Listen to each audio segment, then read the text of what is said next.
여러분, 이런 기억이 있을 거예요.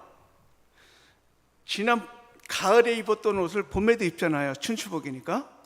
근데 그 옷을 딱 입었는데 주머니에서 이상한 느낌이 납니다. 꺼내보니까 5만 원짜리 2장이 딱 들었다.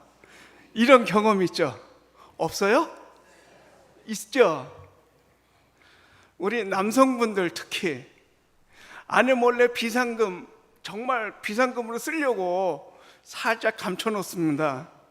근데 긴박하게 쓸 때가 이제 안 생길 수도 있잖아요. 근데 그걸 잊어먹습니다. 그러다가 불현듯 생각이 나서 딱 찾았는데 한 100만 원 돈이 딱 들었다. 이때 기분이 어때요? 우리 때 나이에 사람들은 그래요. 야, 기분 째진다 그래요. 근데 요새 젊은이들은 개 좋다 그럽니다. 전 모르겠어요. 개 좋다가 저한테는 안 다가오는데 아마 웃으시는 분들은 뭐 이해가 되는 거예요. 그리고 개 좋은 그런 기분이 느껴질 때, 여러분 그런 기분 한 번도 못 느껴봤다고요? 그러면 느끼는 방법이 있습니다. 드라이 클리닝 싹 해갖고 옷을 장롱에 집어넣을 때 10만 원을 거기다 집어넣으세요. 그리고 그 다음 그 옷을 찾아서 입을 때 주머니에서 10만 원이 나오는 그러한 기쁨을 발견하시기를 바랍니다. 자, 이러면 여러분이 배란간 비상금 생각이 나잖아요. 감춰둔 거, 꼽쳐둔, 만화님 몰래 꼽쳐둔 거. 이 비상금은 남자들이 잘 감춰요.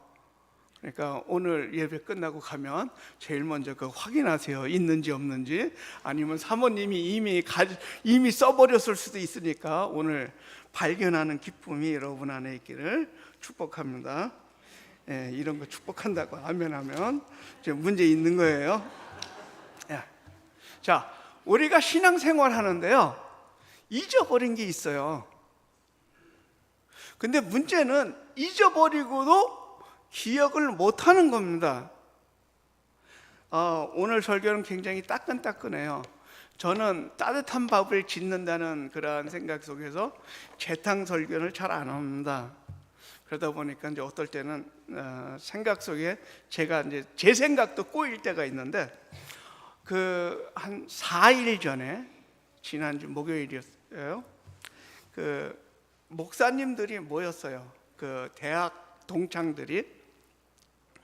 근데 신학은 같이 공부 안 했는데, 공부했는데 목사가 안 된 분이 그 중에 한 분이 있었어요. 근데 그분이 갖고 있는 고민이 있었어요. 그 고민이 뭐냐면, 우리가 하나님의 자녀가 되는 권세를 가졌는데 목사님들한테 질문하는 거예요. 그 권세라는 의미가 뭡니까?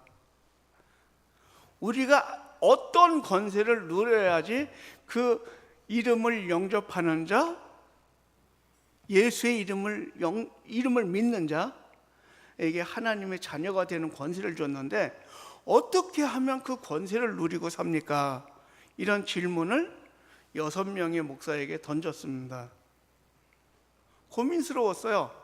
이걸 같이 공부했는데 그것도 몰라? 이렇게 얘기하기에는 주제가 무거웠던 거예요. 여러분, 권세 그러면 어떤 생각이 들어요? 세상에서 힘, 권력, 돈, 이게 힘을 만들어내잖아요. 근데 이 번역이 권세라는 말로 번역이 되다 보니까 이게 우리가 혼돈하고 오해하는 그러한 일이 발생합니다. 정말로 여기서 이 권세라는 의미로 번역하는 게 맞았을까라는 그 의문점이 던져지는 거예요. 왜? 우리 믿는 사람이 세상에서 잘 나가고 부자고 뭐 권력도 있고 그러면 믿는 자에게 권세를 주셨다라고 이렇게 할 수 있는데, 우리 삶이 힘들고 나는 왜 이렇게 되는 게 없지? 내 삶은 왜 이렇게 팍팍하지? 이런 생각이 다가올 때 내가 하나님의 자녀로서 하나님이 주시는 그 권세를 내가 가지고 있는가라고 물음표를 던져보는 거예요. 그러면서 내가 정말 하나님의 축복된 사람인가? 라고 의심을 던지는 거예요. 물론 그때 그 자리에서 질문한 분이 못 살거나 아주 힘들거나 이런 분도 아니었어요. 유학도 다녀왔고 자기 사업체도 있고 지금도 식당 2개, 이태리 음식점을 운영하는 그런 분이었어요. 그런데도 자기에게 채워지지 않는 하나님의 권세를 어떻게 우리가 누리는가에 대해서 고민하고 있는 거예요. 여러분은 그런 고민 안 해봤나요? 내가 하나님의 자녀인데 난 왜 내 삶이 이렇지라고 하는 그 어려운 상황들이 닥쳐올 때 우리는 어떻게 살아야 되는가라는 그러한 의문을 가지게 됩니다. 이분이 그런 의문을 가지고 목사 6명에게 질문을 던진 거예요. 그래서 많은 그 얘기들과 좋은 얘기들이 나왔지만 그분이 만족한 대답을 얻지 못했어요. 그래서 제가 고민스러웠습니다. 이분에게 어떻게 이걸 설명해 주지? 권세라는 얘기를 어떻게 설명을 해줘야 되는가라고 생각을 하다가 그분을 위해서 이렇게 끄적끄적 그분에게 드릴 이 권세라고 하는 하나님의 자녀의 권세에 대해서 생각하고 있었는데 우리 송 목사님이 복음에 대한 얘기를 해주세요라고 하길래 바로 이 문제를 가지고 좀 더 생각했습니다. 자, 믿는 자에게 하나님의 자녀가 되는 권세를 주셨는데요. 저는 여러분이 이 권세를 이렇게 생각했으면 좋겠어요. 하나님의 자녀가 되는 권리를 주셨으니 조금 의미가 권세라는 말과 좀 달라지죠. 자, 왜 이런 이야기를 드리냐면은 하나님이 보내신 예수 그리스도의 권세가 우리가 세상에서 생각하는 일반적인 권세와 다르기 때문입니다. 왜요? 성경에 이렇게 써져 있는데, 자, 예수님은 그 권세에 대해서 어떻게 얘기를 하고 계실까요? 예수님 앞에 어떤 여인이 옵니다. 그리고 부탁을 합니다. 절하고 경배하고 부탁하기를 어떻게 하냐면, 예수님, 당신이 세상의 왕이 되실 때 내 아들 하나는 당신의 우편에 또 다른 아들 하나는 좌편에 앉게 해 주십시오. 쉽게 말해서 영의정 좌의정이 되는 겁니다. 우의정 좌의정이 되는 거죠. 그때 예수님이 이렇게 얘기하십니다. 우리가 마태복음 20장 20절인데요. 그때의 세베대의 아들의 어머니가 그 아들들을 데리고 예수께 와서 절하며 무엇을 구하니 예수께서 가라사대 무엇을 원하느냐 가로되 나의 2 아들을 주의 나라에서 하나는 주의 우편에 하나는 주의 좌편에 앉게 하소서. 예수께서 대답하여 가라사대 너희 구하는 것을 너희가 알지 못하는도다. 나의 마시려는 잔을 너희가 마실 수 있겠느냐? 저희가 말하되 할 수 있나이다. 가라사대 너희가 과연 내 잔을 마시려니와 내 좌우편에 앉는 것은 나의 줄 것이 아니라 내 아버지께서 누구를 위하여 예배하셨든지 그들이 얻을 것이니라. 우리가 생각했던 세상의 권세가 주님이 생각하는 권세하고 다른 것을 보게 됩니다. 여인이 꿈꿨던 것은 예수님을 따라다니면서 지금 고생하고 있는 그 2 아들이 예수님이 권력을 잡고 세상의 왕이 됐을 때 많은 기적과 이적이 나타나고 귀신 쫓겨나가는 그러한 일을 보면서 저분은 크게 되실 분이야 라고 생각했던 많은 사람들에게 내 나라는 그러한 나라가 아니다 라고 얘기하십니다. 그럼 우리가 생각했던 기존의 권세라는 개념이 조금 이제 사그라들었죠. 자, 그러면 진정한 하나님 나라의 그 권세는 뭘까요? 마태복음 1장 21절입니다. 아들을 낳으리니 이름을 예수라 하라. 이는 그가 자기 백성을 저희 죄에서 구원할 자이심이라 하니라.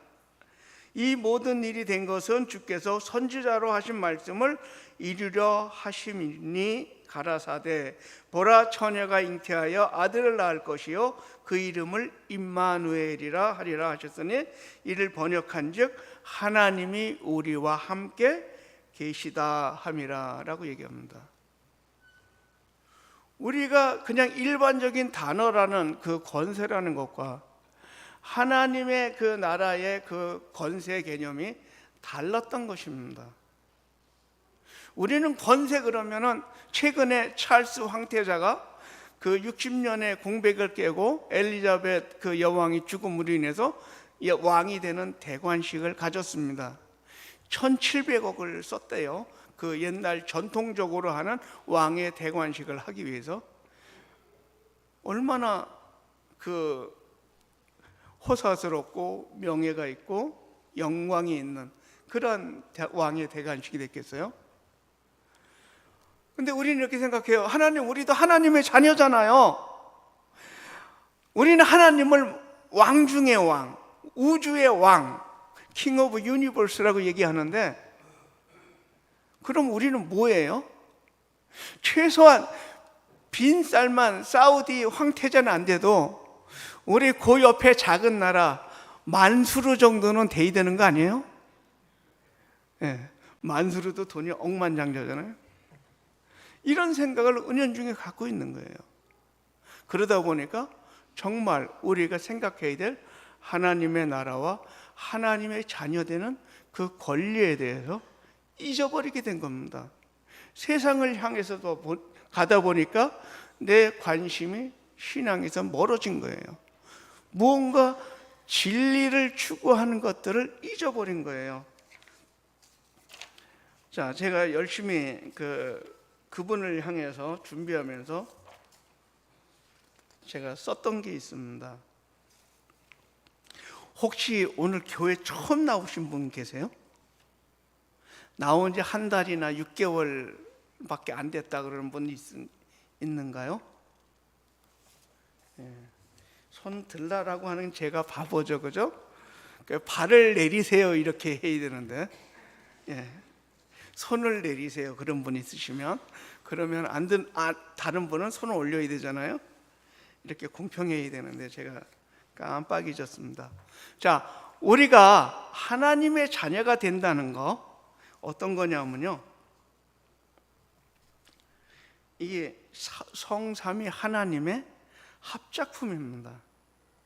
우리가 예수를 믿고 구원을 받는 이 단순한 사건이 성삼위 하나님이 함께 일을 해야지만 가능한 일이에요. 어떤 일이냐면요, 제가 이제 믿은 지 얼마 안 된 분을 위해서 설명을 좀 하기 원합니다. 첫째, 하나님 편에서 하나님은 창조물인 사람을 양자 삼기로 태초로부터 예정하셨어요. 에베소서에 나옵니다. 태초부터 하나님의 은혜의 언약으로 성경의 구약 성경에서 내가 너희를 구원하기 원한다라고 계속 말씀해 오셨어요. 그리고 예수 그리스도를 보냈습니다. 성자 예수님 입장에서 보면요, 그리스도께서 사람이 가진 그 죄의 대가, 그 진노를 해결하기 위해서 그분이 속죄의 제물로 십자가에 달려 죽었습니다. 우리가 가진 죄를 그분이 해결하셨기 때문에 우리가 예수를 믿음으로 말미암아 하나님의 자녀가 되는 권세를 얻었어요. 자, 이전에 죄인이었던 우리를 예수의 이름 안에서 우리들을 하나님의 자녀로 받아주시는 그 통로를 만든 분이 예수님이십니다. 그리고 이 자녀됨의 권세의 축복을 믿는 자들에게 적용하시고 사람들이 하나님의 자녀임을 성령 하나님이 사람에게 오시어서 우리가 가진 우리의 영에게 하나님이 함께함을 깨닫게 하셔서 우리로 하여금 내가 하나님의 사람이 되었구나라고 깨닫게 하십니다. 이게 성삼위 하나님이 나라는 한 사람을 구원하시기 위해서 복합적으로 일하시는 거예요. 우리가 기독교인이라고 부르는 성도들은 성부 하나님, 성자 하나님, 성령 하나님이 함께 하신 그 위대한 역사 속에서 우리가 그리스도인이 되는 겁니다. 그래서 하나님의 권세가 우리 안에 들어온 거예요. 우리는 이것을 갖다가 하늘의 영예라고 설명합니다. 하나님의 그 영예, 하나님의 그 사역, 그것이 세상의 어떤 것보다 우선하고 선행합니다. 그래서 그 누가복음 15장에 보면 많은 잃어버린 예화가 나옵니다.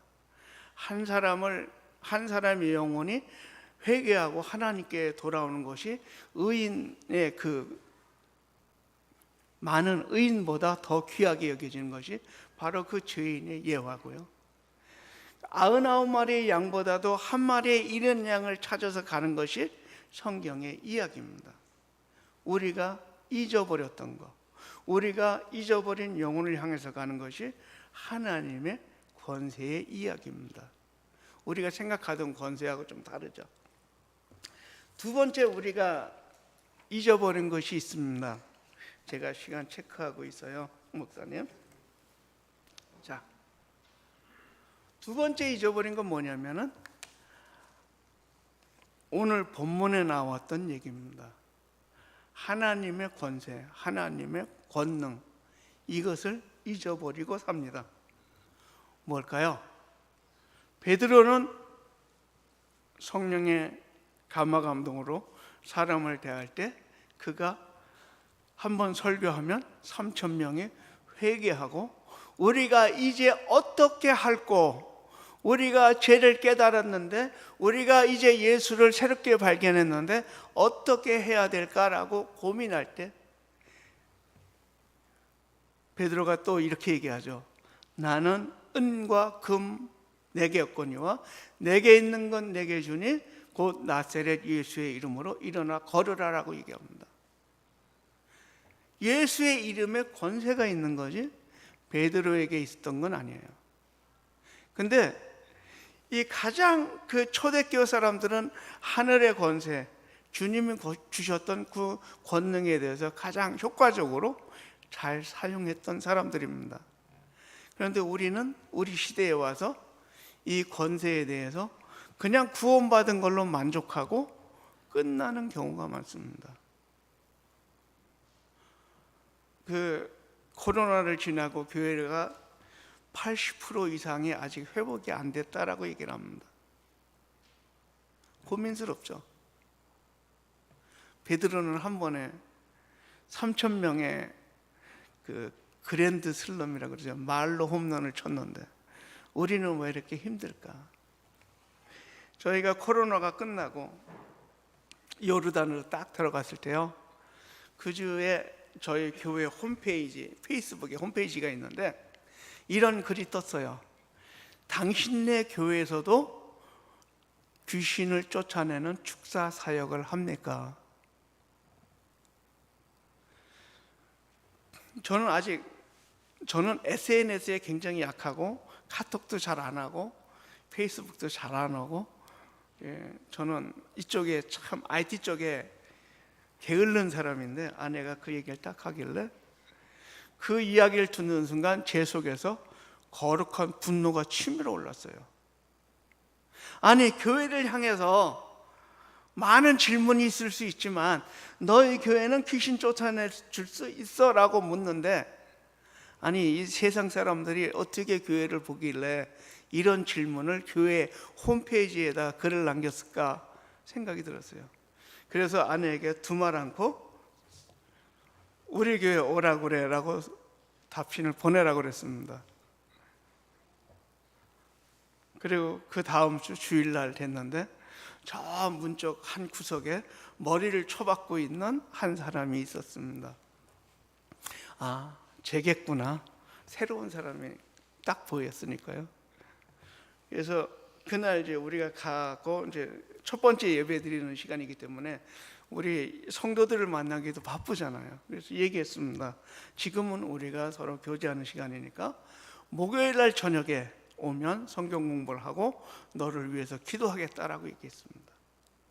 그리고는 제가 후회하기 시작했어요. 자기가 귀신 들렸다고 나타났는데 이거 금방 끝날지 아닐지 어떤 놈이 들어앉았는지 고민되는 거예요. 근데 들리는 얘기로는 저희 요르단에 저희 교회가 있는 지역에 9개의 교회가 있어요. 개신교 4개, 카톨릭도 있고 정교회도 있고 로만 캐톨릭도 있고 라틴도 있고 그리스 정교회도 있고 5개 교회가 있는데 다 갔다는 거예요. 그리고 다 기도받았대요. 은근히 이제 쫄리는 거죠. 그 사람들이 여덟 명이 다 기도했대는데 아직 해결을 못 받은 거예요. 그래서 다음 주 이제 돌아왔으니까 담임 목사가 설교를 해야 되는데 설교 이제 그만두고 준비하는 거 그만두고 내가 이런 급한 일이 생겼으니까 성경 공부 교재를 만들기 원한다. 그래서 그 사람을 위한 성경 공부 교재를 만드는 거예요. 성부 하나님, 성자 하나님, 성령 하나님, 어떻게 우리가 믿음이 무엇인가, 어떻게 우리가 영적 싸움에서 승리하는가, 딱 그 2번 정도 분량에 대한 성경 공부 교재를 만들었어요. 목요일 날이 됐습니다. 저희 교회 리더 중에 한 사람을 불렀어요. 이미 신대원까지 한 그런 분입니다.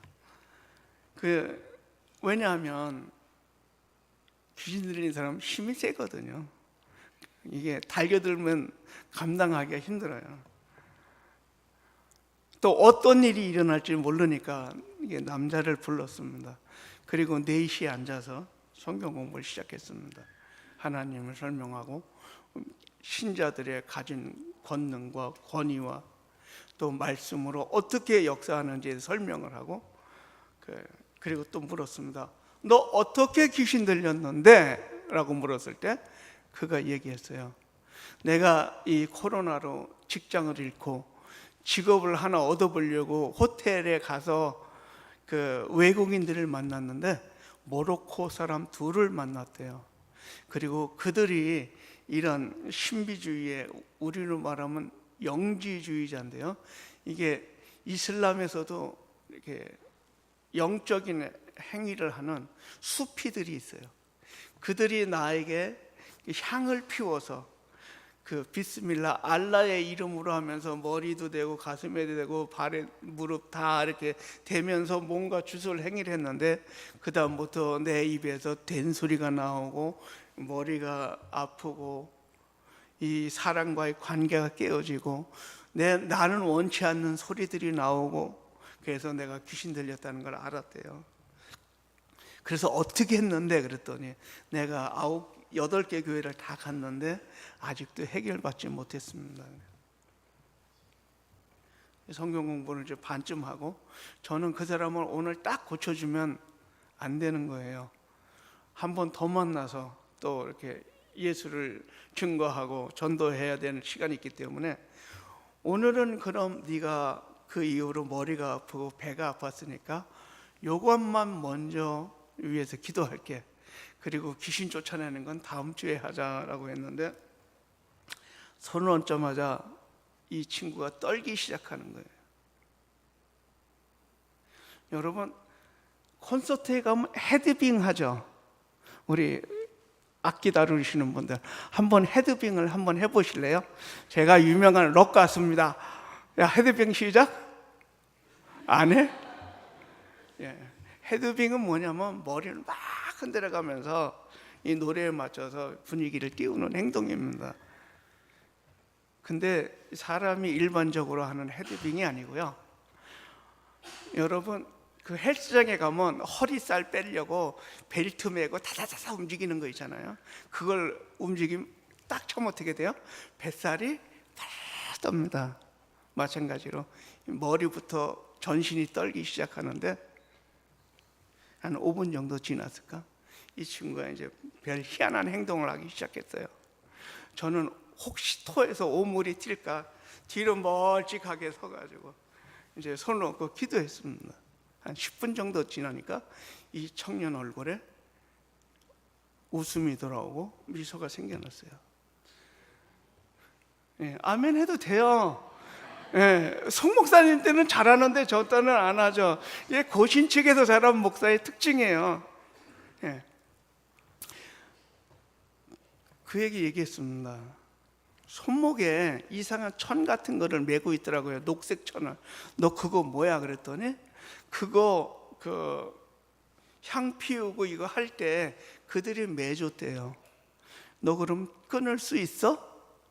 풀릴 수 있어? 그런데 열심히 푸는데 잘 안 풀려요. 그래서 제가 부엌에 가서 가위를 갖다 줬어요. 식가위 큰 거. 딱 끊더라고요. 여러분, 우리가 가진 그 하나님의 권세는요, 세상의 그 돈과 권력의 권세가 아니고요, 하나님 나라의 영적인 권세입니다. 그러면 어떤 분들은 이렇게 질문해요. 그럼 우리는 가난하게 살아야 돼요? 아니요.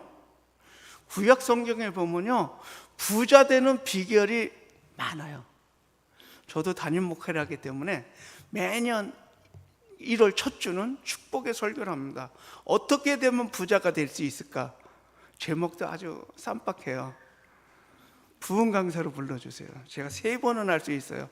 돈에 대해서. 그렇다고 제가 부자냐고요? 전 부자는 아니에요.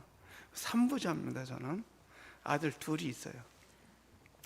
네, 저는 이 회계보고를 돈 다 쓴 거, 영을 만드는 회계보고를 해야 돼요. 우리 교회에서 부사역자에게 사례금 주고 가계부 결산해서 보고해 이렇게 안 하잖아요. 근데 선교사들은 다 그거 보고하게 돼 있어요. 선교사 책무해서 재정 보고를 합니다. 그래서 마이너스 나면 채워줘야 되는데 그건 안 하는데, 돈이 좀 남거나 이게 좀 뭐 계산이 이상하면 연락이 옵니다. 이거 왜 이래요? 그래서 선교사들은 받은 돈 영어로 만드는 게 이게 저희 사역자의 의무입니다. 자, 옛날에 히브리 사람들은요, 하나님의 권세를 알았지만 하나님과 관계에 있어서 가깝지 못했어요. 그들은 하나님 야훼라는 이름이 있었는데 야훼의 하나님, 나의 하나님 이렇게 못 불렀어요. 아도나이, 나의 주여, 나의 주님. 또 하나 있어요. 하셈, 그의 이름, 하나님의 이름으로 너를 축복한다 할 때 바룩 하셈 이렇게 불렀어요. 근데 우리는 예수로 말미암아 하나님의 자녀가 됐고요, 그 권세로 양자의 영을 받았어요. 엄밀하게 말하면 우리는 양자 되었어요. 접붙임바 되었어요. 하나님과의 관계에서 예수님처럼 하나님과 예수님의 관계의 아들이 아니라 접붙임을 받은 양자됨의 자녀를 권세를 받았어요. 그러나 보통 사람과 천사의 위치보다는 좀 더 특별한 그런 권세를 우리가 가졌습니다. 자, 결론입니다. 제가 많은 이야기를 할 수 있지만 딱 하나만 부탁할게요.